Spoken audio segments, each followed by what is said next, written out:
Ok, muy buenos días, muy buenas noches, muy buenas tardes, donde quiera que usted nos escuche. Esta es la historia de las palabras. La historia de las palabras viene de las historias orales mayas, en donde implica que los dioses nos crearon y para que tuviéramos comunicación ellos se dieron el tiempo de crear espejos con piedras, ríos, arenas, para que cada uno de nosotros tuviera un espejo y en la plática nos reflejáramos y tuviéramos crecimiento. Estamos hoy con Julio Mata. Él es de Guerrero y él es parte de la asociación AFAMAD. Él nos va a explicar si en alguna forma yo cometí un error con el nombre.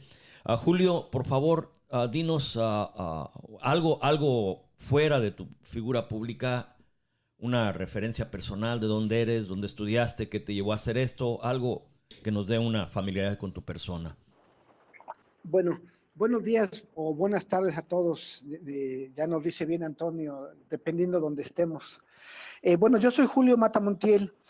Soy secretario ejecutivo de la Asociación de Familiares de Detenidos Desaparecidos y Víctimas de Violaciones a los Derechos Humanos en México, AFADEM.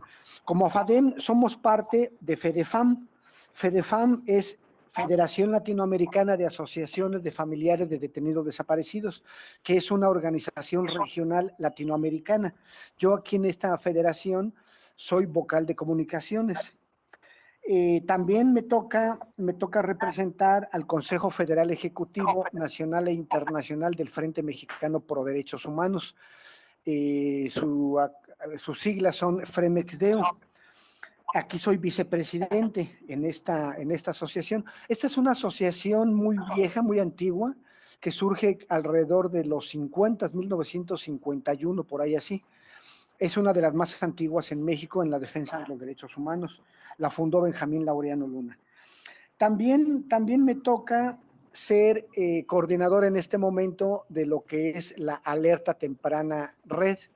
Aquí en esta organización hacemos acciones urgentes para la defensa inmediata o la visibilización de alguna problemática de algún defensor o defensora de derechos humanos, cuando está en riesgo su vida o sus bienes o los bienes de una organización de derechos humanos aquí en México.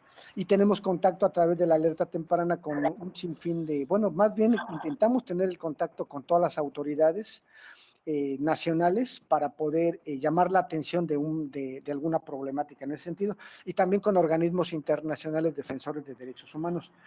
Pero el primer trabajo que realizo es dentro de la Asociación de Familiares de Detenidos Desaparecidos, AFADEM, y aquí desde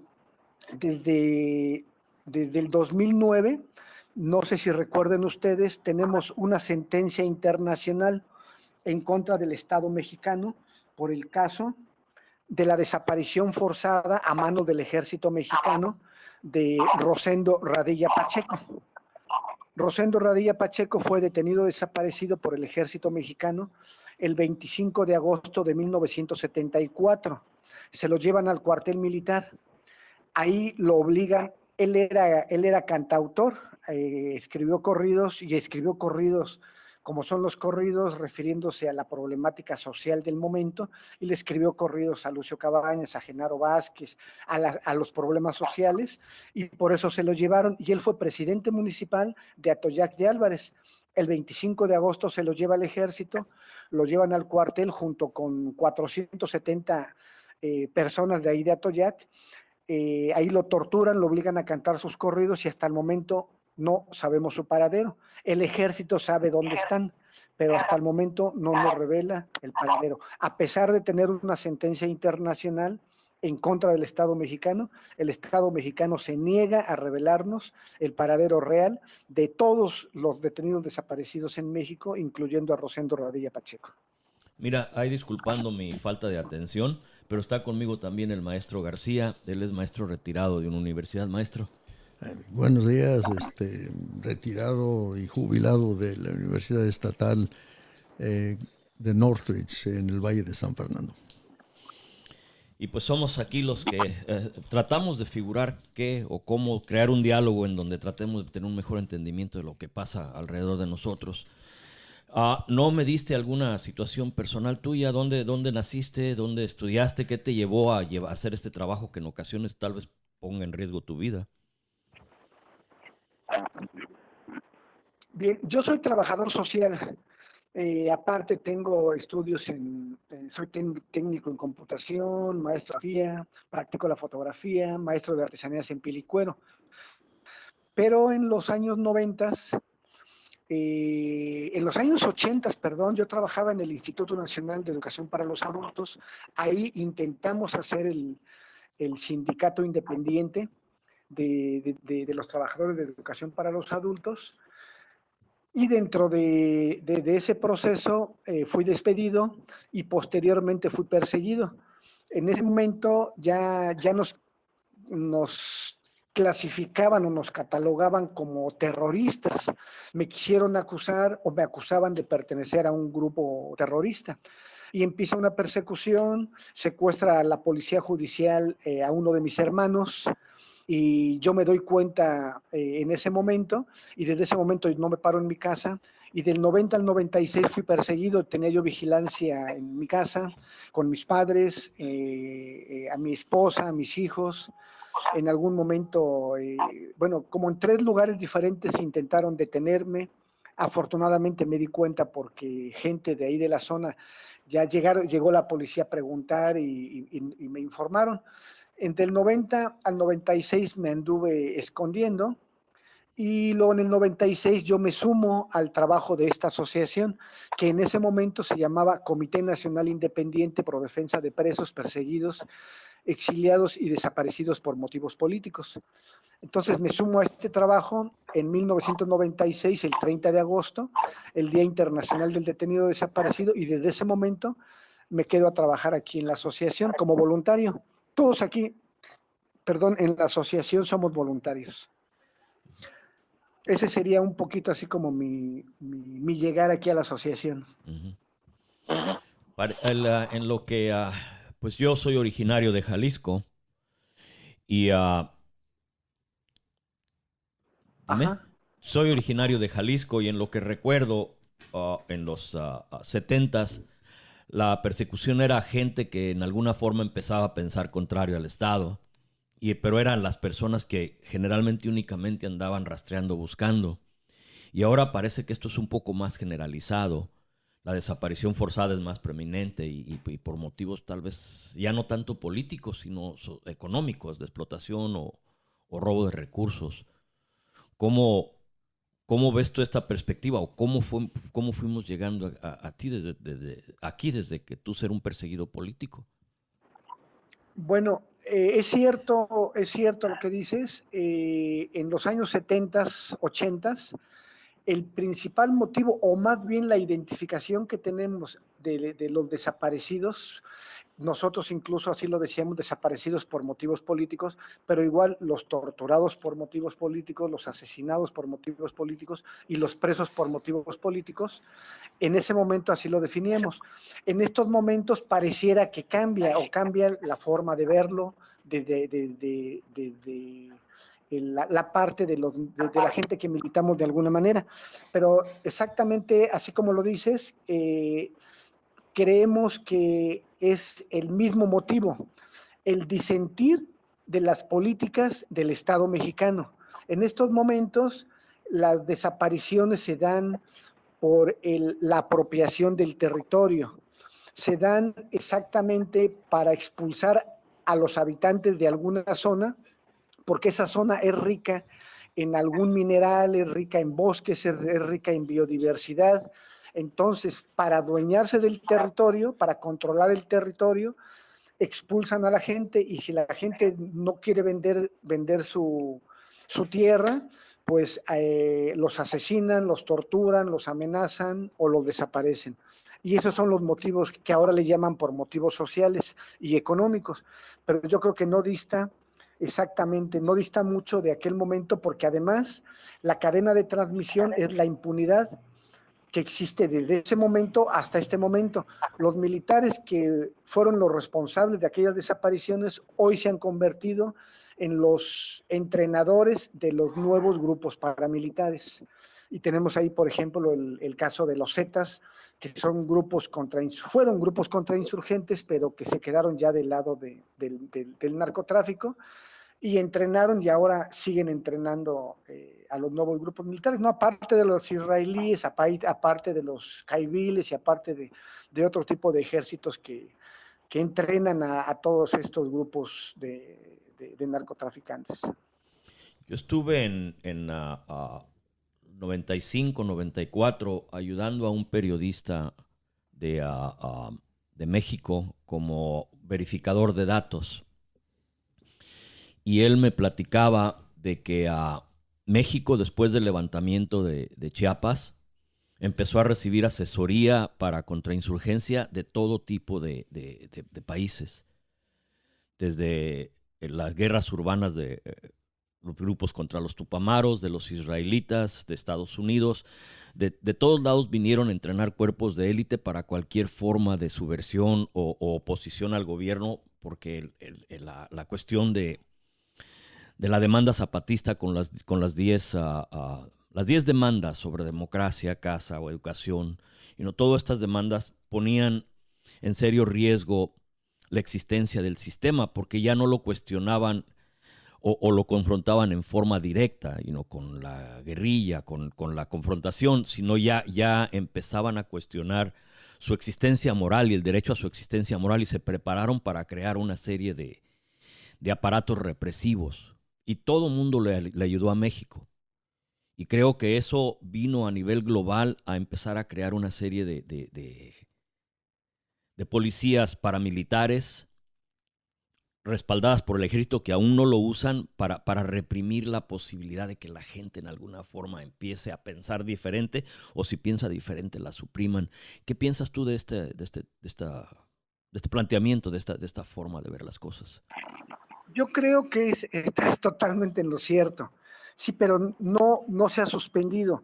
Por ejemplo, el apoyo israelita al ejército mexicano viene desde los años 70, así como todo el ejército, o las clases, las gentes de alto rango en el ejército mexicano fueron entrenados en la Escuela de las Américas. Los vuelos de la muerte de los años 70 en México fueron después aplicados en Argentina. Ajá. Y allá es la escuela británica, acá es la escuela de las Américas, pero se da de esa manera. Y los israelíes vienen aplicando todas esas todas esas técnicas supuestamente antiterroristas, pero que son contrainsurgentes más bien, y lo aplican en México desde los años 70. Aquí tenemos varios casos donde nos reportaron, y luego lo mismo, hubieron casos en los 90 donde el ejército norteamericano y el ejército israelita son los que dirigían los interrogatorios a personas que ellos pensaban que eran miembros de algún grupo político, como es el EPR o como es el ERP.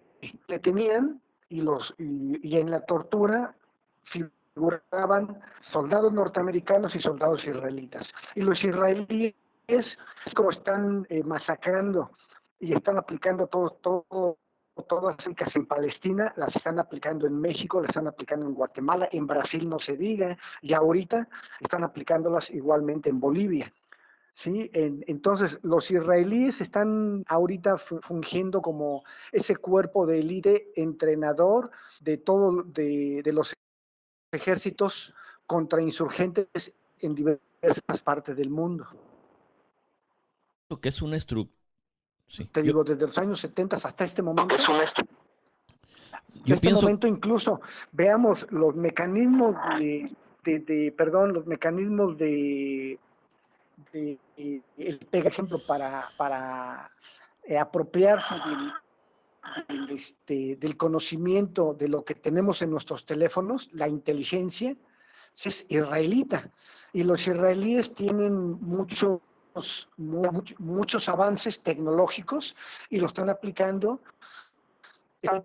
en esas tareas, ¿sí? de contrainsurgencia en diferentes partes del mundo.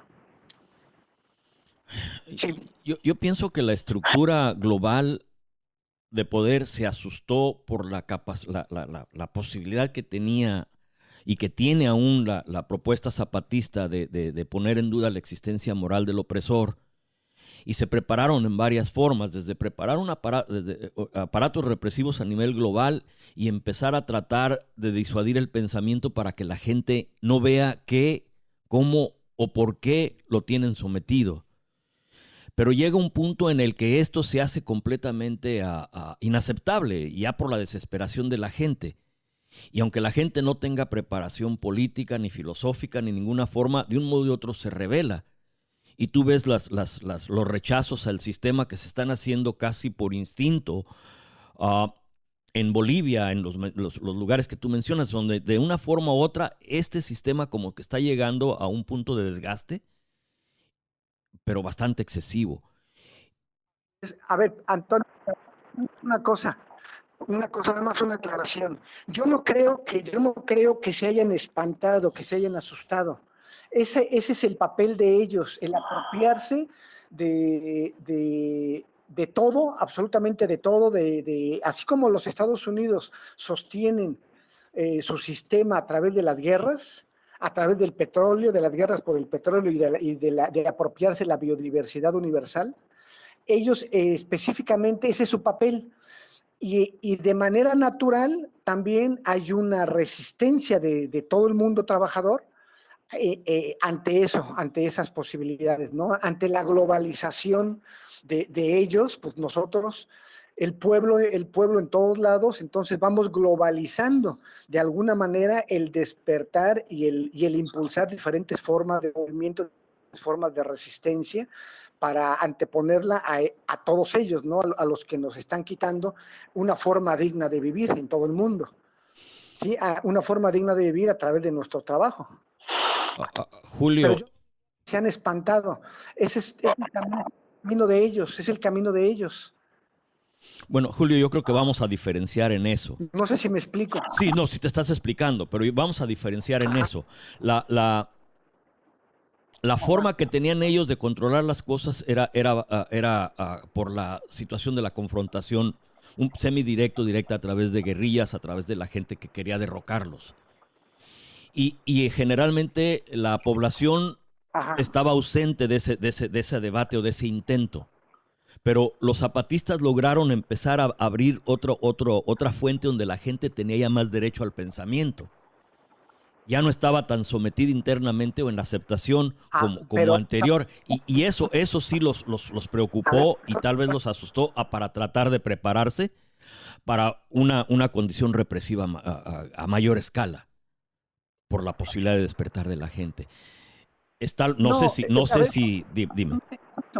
No, ellos siempre nos van a reprimir. Ellos cualquier cosa que les quiera evitar que se enriquezcan, lo van a reprimir. A eso me refiero. Uh-huh. Ellos así por autonomacia, ellos siempre van a hacer eso. Ellos van a reprimir cualquier situación que lleve a que les intentemos impedir que se enriquezcan. La contraparte, el lado contrario de la moneda es que queremos vivir dignamente. Uh-huh. Queremos comer, queremos tener servicios médicos, queremos tener una casa, no todos los trabajadores, pero ellos nos quieren quitar esas posibilidades en todas partes del mundo. Entonces, de manera natural existe una resistencia. Uh-huh. Y los zapatistas es parte de esa resistencia en todo el mundo. Uh-huh. ¿Sí? Los zapatistas, mis respetos, y es parte de todo ese espectro que en algún momento se llaman zapatistas, en otro momento se llama EPR, en otro momento se llama ERPI, en otro momento se llama PROCUP, en otro momento se llama Partido de los Pobres. O la teología de la liberación, no sé, distintas formas donde... distintas formas donde el espíritu humano... Todos los movimientos, en todo... Exactamente, por ahí esas dos contrapartes, ¿no? Uh-huh. Por un lado el enriquecimiento ilícito y por otro lado el que queremos vivir dignamente. Uh-huh. Entonces esas son las dos partes que están confrontadas. Uh-huh. Y se van a confrontar durante mucho tiempo todavía. Ahí es donde entra el ZLN y sí nos da una muestra de organización, nos da una muestra de creatividad y de aplicar otro tipo de cosas que sí ya se venían haciendo de una manera y ellos lo hacen de otra manera, de otra forma. ¿Sí? Así es como yo lo vería. Sí, sí, y te digo, podemos diferenciar y el intento de este programa es precisamente no explorar los desacuerdos dentro de las coincidencias, porque no podemos pensar de la misma forma. Todos tenemos distintas formas de haber caído a este tipo de cuestionamiento. Ahora, para ellos, lo mejor del sometimiento es que aceptes el yugo en forma pasiva y sin resistencia. Y cualquier cosa que te impida a ver el yugo, ellos la apoyan, la sostienen desde la educación, el cuento de la democracia, distintas cosas, la ley y el orden que sacrifica el principio de la justicia. Todo este tipo de cosas, entre más sometidos estés en forma pasiva, mejor para ellos. Mientras te extraen y te explotan hasta las últimas. A eso es a lo que le llamamos Estado. Todas las formas en las cuales el Estado, en este caso el Estado mexicano, usa poder meternos la idea de que vivimos bien, de que pudiéramos estar peor, ¿no? Y si vamos a vivir bien va a ser en esta democracia, y vamos a vivir bien de esta manera, mediante el voto vamos a vivir bien de esta manera, con la cabeza gacha. Bueno. Y como nos van implementando todas estas formas, la comercialización de una serie de cosas que no nos sirven, pero sí estamos gastando, y no sé, no todo el mercantilismo. Vamos sobre el principio que no quisieron dialogar ellos, uno de los principios en las mesas con los zapatistas, y ahora se debe de dialogar a nivel nacional, el principio de la democracia. La democracia en sí implica un diálogo social para solucionar problemas entre todos, desde todos y con la responsabilidad de todos, no un permiso para la opresión. Y ellos lo juegan o lo ponen como un juego de números, en donde cierto número de personas le dio el derecho a alguien para que ese tenga el poder de sometimiento a los demás sin realmente responsabilidad social, pero con una apariencia de responsabilidad social. Y ese principio es el que aún no se entiende. Deja ver, maestro García, pues aquí estamos embarcados en esto. ¿Qué piensa? Bueno, es interesante para mí. Hablar de enriquecimiento ilícito para los intereses del capital, pues es algo que no existe, nomás hay enriquecimiento. Entonces, la gente buscando la vida digna, vemos lo que está pasando como algo que pasa del límite y es ilícito, pero ahí está el choque para mí, que ellos no ven nada de ilícito en lo que están haciendo y quieren aplastar cualquier esfuerzo para llamar la atención a de que ya pasaron límites morales o límites humanos, entonces ya no nos queda la posibilidad de una vida digna, y eso causa la resistencia. O sea, el opresor siente en sí como que es su derecho que vivamos bajo su sometimiento, sí, y busca distintas formas de tener una justificación moral. Pues sí. ¿O qué piensas tú de eso? ¿Cómo podemos ahondar en eso, Julio? Pues yo diría lo mismo. Ellos lo ven de esa manera, están educados para eso. Y vemos la escuela de los ricos, ¿no? Todas las escuelas de los ricos, a diferencia de nuestras escuelas de los pobres, de los jodidos, si ellos están educados exactamente para mandar, están educados exactamente para gobernar o gobernarnos o engañarnos de alguna manera, buscar todas esas formas. Y a nosotros nos educan para agachar la cabeza, para obedecer, ¿sí?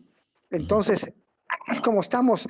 Entonces, ahí es donde en algún momento entra la resistencia. Primero resistimos y después nos organizamos para combatir y para intentar cambiar todas esas situaciones, ¿no? Pero vamos tratando de ver lo que estás viviendo ahí en el estado, aunque esto es importante, porque esto de las mineras viene a todo este tipo de tácticas donde la gente de algún modo u otro se rehúsa o no acepta su destino, y vienen y le desaparecen una gente para ya abiertamente aterrorizar y empezar a apropiarse de cosas ya sin principios, pero todavía con la apariencia de. ¿Qué es lo que has visto con todo lo que las mineras han provocado en cuestión de desapariciones, de represión y todo eso para robar nuestros recursos? Mira, yo creo que el principal elemento desde mi punto de vista, es el terror, ¿sí? Cuando desaparecen a una persona, primero lo que ocurre es que los más cercanos, familiares, normalmente, no saben qué hacer, no saben por qué ocurre, ¿sí? Y empiezan a buscar. Pero en esa búsqueda se van dando cuenta que también las autoridades son parte de ese terror, porque las autoridades no hacen nada para buscar, no hacen nada para ubicar el paradero.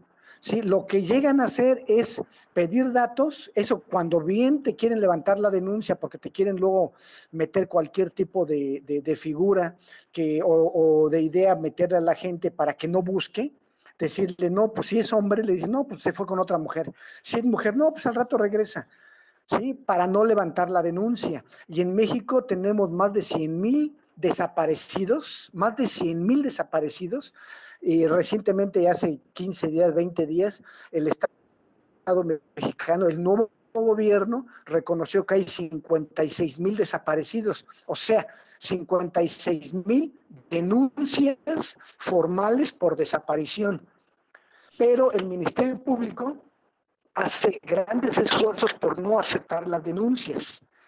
Entonces, esa es otra parte, cuando la familia se presenta ante el Ministerio Público. Pero luego se da cuenta también que el mismo Ministerio Público es el que le informa a los grupos delincuenciales que el familiar ya fue a presentar una denuncia para que busquen. Entonces, si él presentó la denuncia para que lo busquen, entonces ya son de ahí también amenazados por estar buscando. Y luego se dan cuenta que en la búsqueda van perdiendo todo lo que tenían ahorrado primeramente, y luego tienen que vender la casa, tienen que vender el coche, tienen que empeñarse totalmente o empobrecerse para poder continuar en la búsqueda. Y luego tienen que vender esos terrenos que ya alguien les había ofrecido alguna cantidad de dinero, porque sabían que en ese territorio pueden sembrar, porque son fértiles, o porque descubrieron que hay afluentes de agua, o porque descubrieron que hay minas de oro, o porque descubrieron que hay minas de plata, o porque descubrieron que hay algún elemento que pueda explotarse en esa zona. ¿Sí?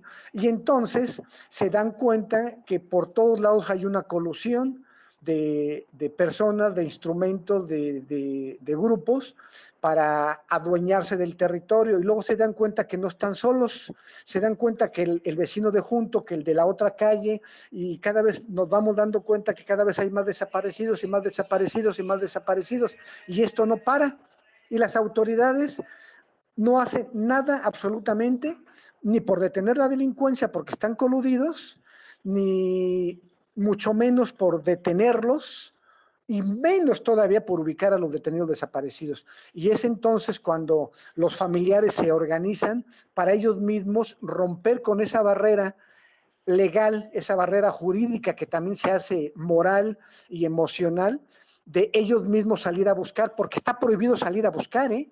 Ese es un papel que que le toca al Ministerio Público o a las autoridades en general, y está prohibido que el familiar salga a buscar, y también son amenazados por salir a buscar, y la persona tiene que romper esa barrera para poder salir a buscar, para unirse con otros familiares y buscar, salir a las calles en la práctica con una pala y con su varilla y estar buscando, y es como vienen encontrando cientos y miles de cuerpos en cientos de fosas clandestinas, que el Estado es el responsable de buscar y no lo hace, a pesar de que haya una ley general que nos debería de proteger contra la desaparición forzada, además de que hay leyes internacionales que nos deberían de proteger contra las desapariciones forzadas, a pesar de haber una Comisión Nacional de Víctimas, a pesar de haber un sistema nacional de búsqueda, y que no funcionan en absoluto, porque los recursos no alcanzan, pero además no hay personas capaces, no hay personas capacitadas para nada de eso,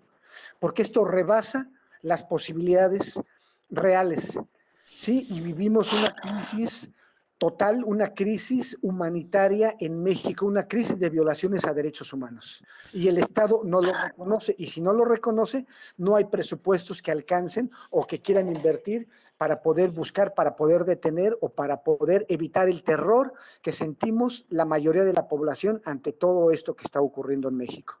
Deja poner este planteamiento a tu juicio. Um, nosotros creemos o buscamos y nos enseñan a aceptar la ley y el orden como normalidad, como búsqueda de verdad y posibilidades de tener algún tipo de solución a nuestro problema. Pero en lo que al menos he observado, la legalidad es diferente a lo que es legítimo. Y el reclamo que se hizo a través de una posibilidad de acomodo, una posibilidad de futuro que se hizo con la propuesta que hicieron las comunitarias de crear un sistema de justicia alterno, viene de lo legítimo o la legitimidad que te da el aval del pueblo.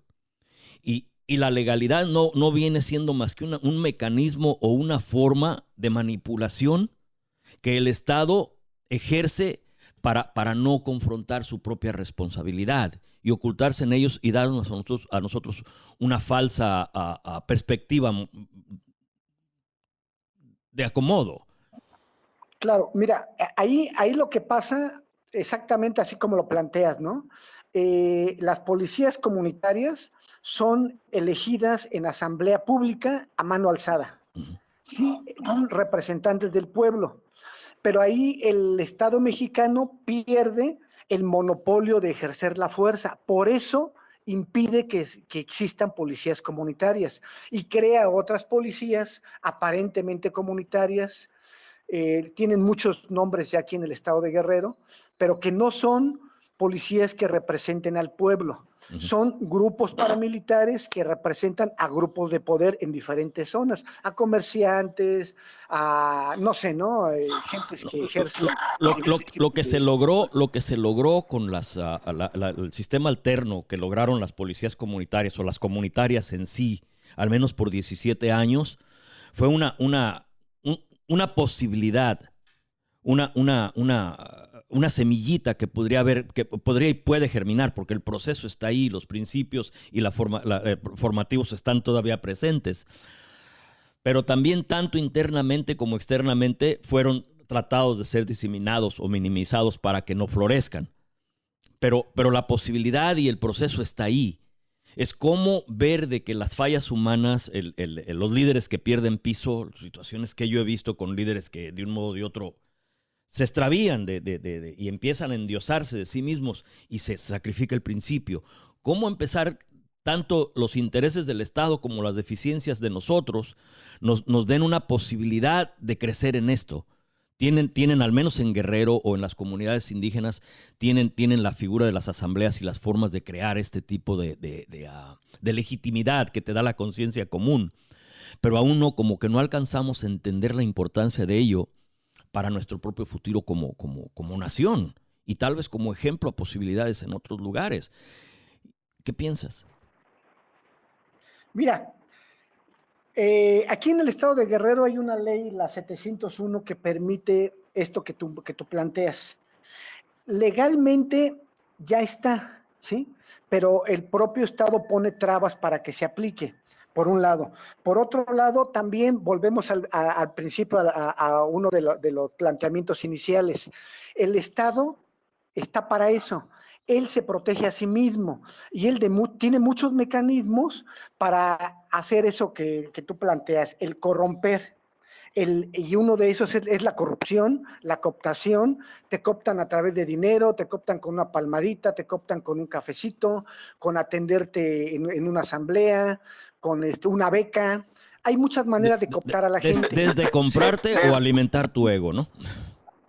Exactamente. Hay muchas formas, ¿no? Dependiendo, porque además esa es otra situación, tienen servicios de inteligencia y cuando a alguien le interesa doblar, cuando al Estado le interesa doblar a alguien o cooptarlo, les aplican, lo están vigilando. Y esto te lo puede decir, por ejemplo, en el Archivo General de la Nación, nosotros descubrimos que a Rosendo Radilla que lo desaparecen el 25 de agosto de 1974, desde 10 años antes ya había fichas en de la Dirección Federal de Seguridad, perdón, de la Brigada Blanca sí, de la Dirección Federal de Seguridad, que ya lo seguían y donde él iba a una asamblea y qué era lo que planteaba. Iba a otra asamblea y qué era lo que planteaba. 10 años antes de haberlo desaparecido, ya le tenían seguimiento, ¿sí?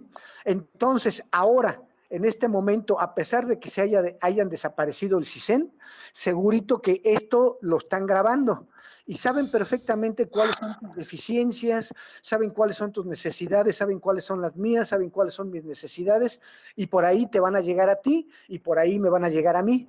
Y eso ya depende de nuestra fuerza ideológica, de nuestro convencimiento, que vamos a rehusar, o incluso no nos vamos a dar cuenta, pero a lo mejor ya han habido muchos esfuerzos. A mí una vez, les comento, hace como 15 años, me gritaron en la calle, yo volteo, me gritan por mi nombre, yo volteo, yo ya estaba en el CNI, y me dice un tipo, me estira la mano y le digo, ¿quién eres? No, identifícate. Y se cruza de brazos y me dice, somos un grupo especial para partirte la madre. Sabemos dónde está tu hijo Tonatiu y sabemos que está en tal escuela, está en tal deportivo, está aquí, está allá. Sabemos que tu hijo Xicoténcatl está en tal parte, en tal escuela, en tal deportivo y así, y así, y así. Y tu mujer trabaja en tal parte, en tal parte, en tal parte. Queremos la información de la computadora. Te damos lo que tú quieras de dinero, te damos un coche, te damos casa, te damos dinero, te damos alcohol, te damos viejas. Lo que tú nos pidas, queremos esa información. No, pues imagínate, cuando me hablaron de mis hijos, mis piernas nada más se me hicieron de hilacho, ¿no? Entonces, y me dijeron lo que yo había hecho como en 3 meses, ¿no? Okay. Y dije, no, pues están mal. Y yo me empecé, ya recobrándome, me empecé a burlar de ellos. Y luego dijeron, te vamos a dar 1 mes para regresar por la respuesta. Y se fueron. Presentamos denuncias en el Ministerio Público, no nos pelaron, presentamos queja en la CNDH, no nos pelaron, y luego después de eso regresaron al mes siguiente. Yo vi un policía en la calle y le dije al policía, me viene persiguiendo, me quiere asaltar, y lo que hizo el tipo nada más fue decir, somos amigos, nada más que se enojó, nos acabamos de enojar y por eso dice eso, y se fue, así, tan tranquilo. No pasó nada, no pasó a mayores, pero a mí sí me amenazaron, sí me hicieron temblar. Afortunadamente, ya como organización, me mandaron a dar una gira en Europa para denunciar lo que estaba pasando en México, y eso me dio protección, eso me dio visibilización, ¿sí? Pero yo no acepté todo eso que me ofrecían, y con la mano en la cintura me lo dijeron, lo que tú quieras de dinero, lo que tú quieras, un coche, casa, y yo no tengo, hasta el momento no tengo casa, Antonio, no tengo dónde vivir. Yo les decía, yo soy de la Ciudad de México y me vine a vivir al estado de Guerrero, pero vivo en la oficina. Mira, cuando nosotros nos conocimos, cuando fui con los abogados, el Gremio Nacional de Abogados, a documentar distintas cosas en distintas partes de México, en Puebla, en el Distrito Federal, en el Estado de México y ahí en Guerrero y también en Michoacán. Cuando fuimos a hacer la presentación en el Estado de México, a la universidad que está ahí, agarré un taxista y empecé a decirle, empezó a preguntar qué veníamos y vamos a encontrar y yo te llevo. Y me dice, mira, dice, qué bueno que están haciendo eso. Dice, yo tengo mucha desconfianza a la policía. Aquí cualquier policía que me quiera detener, no le abro más que bien poquito el cristal porque te pueden tirar coca, te pueden sembrar cosas y luego te utilizan para extorsionarte. Dice, un amigo mío que se hizo presidente municipal. Dime. Un amigo mío que se hizo presidente. Te primero, aquí te torturan, te obligan. Bueno, esto fue lo que hicieron con él. Que tenía todas las buenas intenciones de hacer las cosas bien. Llegaron unas personas, 2 personas, una con una maleta, le dijeron, mira, aquí está la lista de taxis que queremos que legalices y les des el permiso. Dijo él, sí está bien, los vamos a fiscalizar, van a pasar por proceso. Dice, no, esa es la lista que queremos que tú legalices. Y dice, aquí está este maletín y está lleno de dinero, es tuyo. Y dijo, no, ese dinero lo voy a tomar y va a pasar por proceso, se va a contar y va a ser fiscalizado. Me dice, mira, dice, vas a hacer lo que te pedimos. Y sacaron 3 fotografías de sus hijos, 3 fotografías grandes. Dice, mira, estos son tus 3 hijos. Dinos, escoge a cuál tú le quieres poner el epitafio, dice. Porque ese es el que va a morir y tú vas a seleccionar qué va a decir en su tumba ahorita.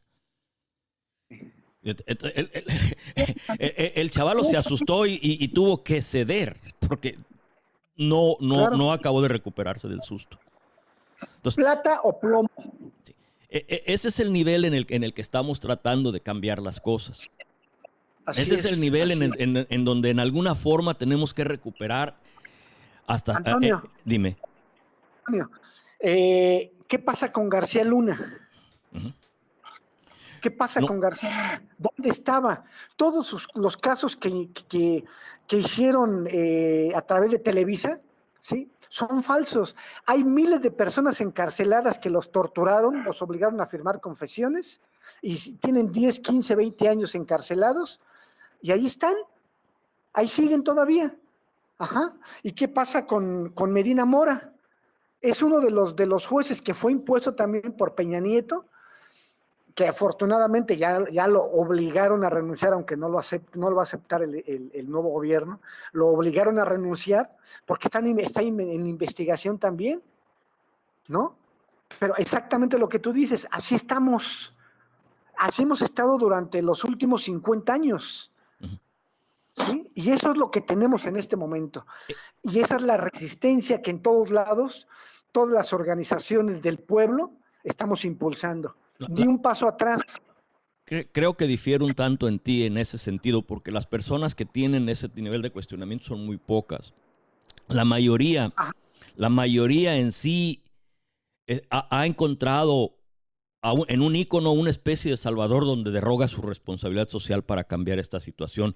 Esto no se cambia sin la conciencia del pueblo.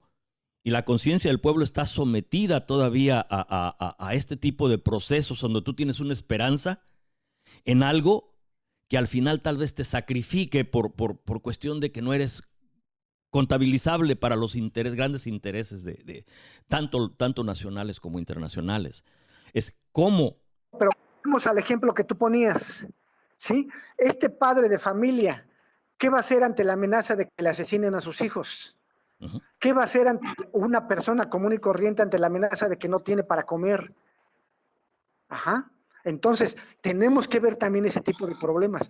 Lo que yo sí te puedo decir es que aquí, en el trabajo que nosotros estamos haciendo, no hay, como lo decía, ni un paso atrás, y nosotros estamos buscando el paradero real de todos los detenidos desaparecidos aquí en México, y estamos pidiendo el verdad, memoria, verdad y justicia, y queremos el juicio y castigo a los responsables militares y civiles que estuvieron presentes en todas estas desapariciones, que tienen que ver con todas estas desapariciones, desde Luis Echeverría Álvarez, y todos los presidentes de la República son responsables y son culpables de todas esas desapariciones, y los ministerios públicos y los secretarios de gobernación, y todos los que tengamos que imputarse, y cargos imputables, estamos promoviendo toda esta parte, ¿no? Uh-huh. Maestro, y sabemos que va a estar difícil. Maestro García, pues siempre decimos, no se preocupen, se va a poner peor. ¿Qué tan peor se puede poner esto antes de que busquemos algo más digno hacia las generaciones futuras? Yo no quiero pensar de los niveles de tan peor que se puede poner, porque hemos visto en otras partes del mundo esos niveles tan bajos. Pero cuando hablamos de la conciencia y de poder resistir basado en la conciencia de uno, pues entonces hay que entrar y averiguar cómo se forman las conciencias aquí. Y entonces ya nos confrontamos con el sistema educativo, las iglesias, los políticos, las medias masivas de información o de propaganda como se portan hoy en día, y así se puede entender que hay gente llegando a enfrentarse con este tipo de amenaza o peligro. Entonces no, los psicólogos nos dicen la reacción es pelear contra ese ataque o esa amenaza o huirse de esa amenaza. Pero hay la reacción y opción casi sin pensarlo que se toma bastante de la gente es quedarse estancado, congelado y no moverse. En este sentido, dado una experiencia, Julio, de que tal vez tú las veas más seguido, lo que yo en mi tránsito ocasional por Guerrero, venía yo caminando con un taxista de la montaña a Chilapa, ya que Chilapa es el donde se encuentra uno para moverse para todos lados casi en el estado. Y el taxista me platicó de una señora dueña de una panadería donde ejecutaron a 3 personas. Y la señora decía que el día que no moría alguien, no había muertos en Chilapa, no había nada de qué hablar. Y todo el mundo la juzgaba como algo totalmente que se había deshumanizado. ¿Cómo una persona puede expresarse de esa manera? Y yo en reflexión, lo que caí a la idea es de que hay una situación que no puedes cambiar. Y para tener una funcionalidad mental, una psicosis, una psicología más o menos balanceada y funcionar, tienes que ver esto de esta forma porque si no te absorbe o te mata internamente. Y yo creo que es al lugar al que nos han llevado, en que tenemos que ver todo este tipo de denigración humana ya como normalidad, porque si no, no somos funcionales. ¿Has visto tú también esto? Me imagino con las víctimas, tú lo has visto mucho más seguido que yo. Mira, sí, y lo vemos en todos lados, sí, pero exactamente, ¿no? Volviendo a los ejemplos puestos, de alguna manera, cada uno de nosotros vamos buscando formas de romper esa naturalización de la violencia, ¿sí? Yo lo vivo de alguna manera, pero tú lo has vivido de otra manera y el profesor lo ha vivido de otra manera y vamos buscando de diferentes formas cómo organizarnos, cómo reunirnos con otros compañeros y es donde vamos aglutinándonos, ¿sí? Tenemos el gran ejemplo de la CENTE, ¿sí? Han logrado, son los que lograron el detener el avance, por decirlo de alguna manera, el avance fascista o el avance de la derecha en México hasta el gobierno pasado, ¿sí? Y no había, por todos lados había campañas en contra de ellos y aún así lo pudieron resistir. Y ahí están y ahí siguen. Así como tú tienes tu espacio en el cual te estás desarrollando, ¿sí? El profesor tiene su espacio donde está desarrollando, aquí tenemos nuestro espacio y que vamos intentando capacitarnos, conocer, aprender. Nosotros estamos constantemente revisando, constantemente viendo qué estamos haciendo, intentando dar un paso atrás, revisando para evitar el daño físico y el daño emocional y podernos fortalecer y seguir adelante en este camino de resistencia. ¿Sí? Mira, deja pararte un poquito en eso, porque me interesa mucho el hecho de que estés mencionando a la CENTE. Y igual como las comunitarias, igual como yo veo la olla comunitaria que se creó en Argentina, la CENTE lo que tienen mucho es lo que creó a través de sus muertos fue la alternancia de liderazgo. Y eso es sumamente importante, que un líder no se quede estancado y empiece a someter o comprometer a los demás. Y la CENTE tiene logró eso en su trayectoria.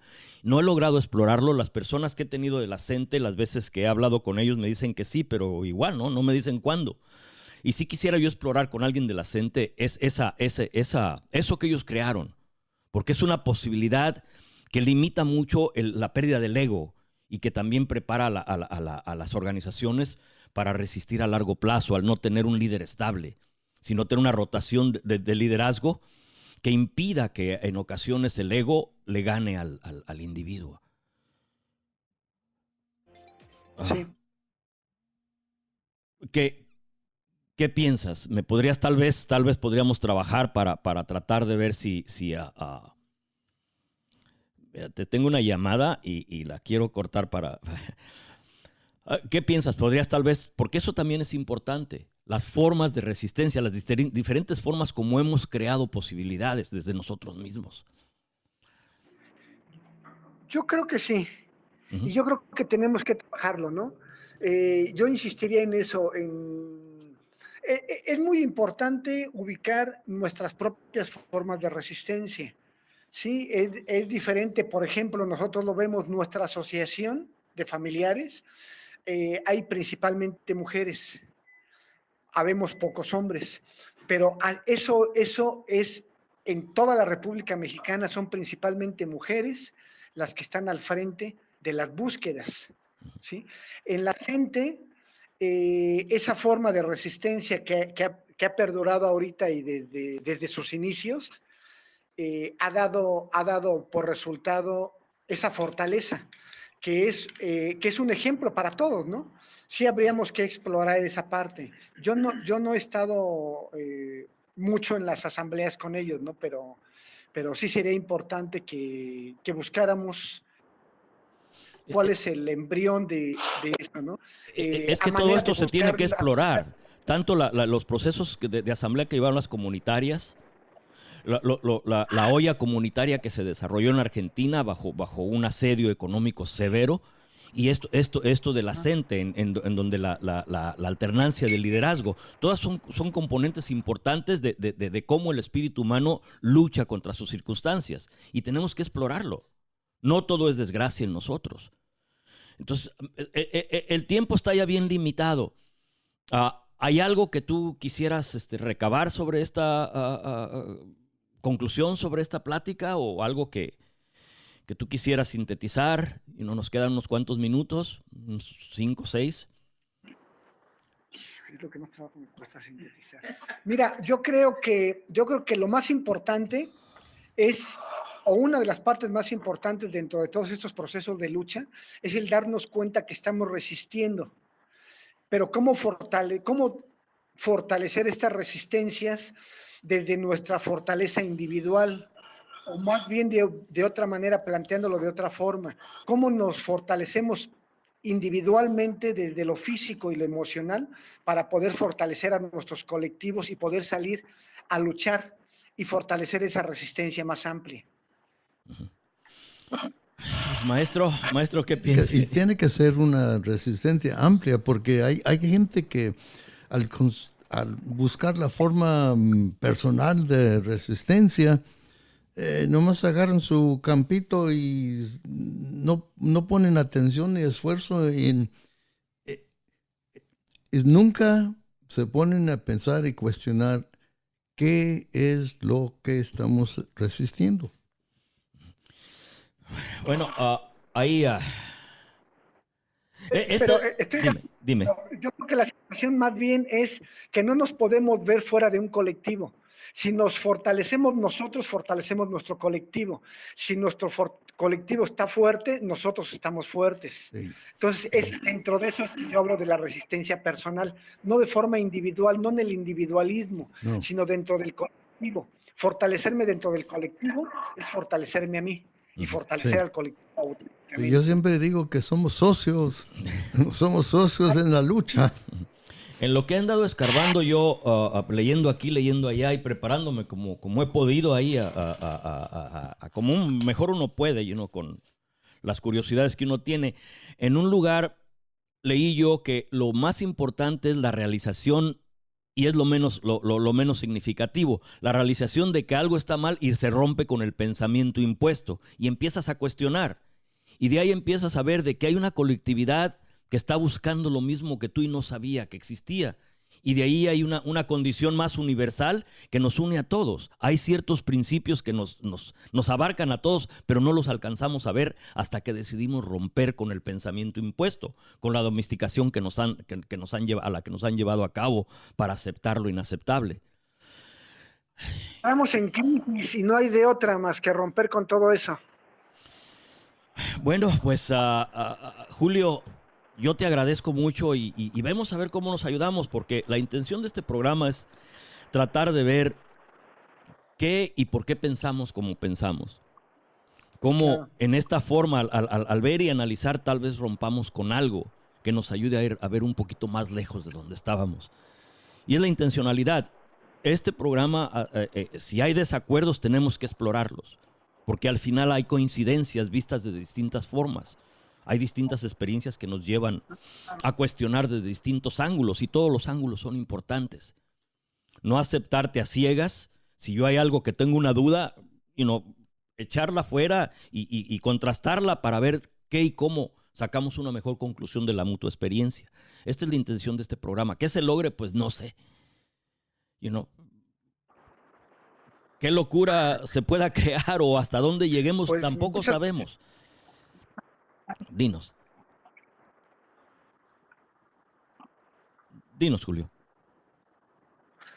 Pues muchas gracias, Antonio, muchas gracias, profesor García.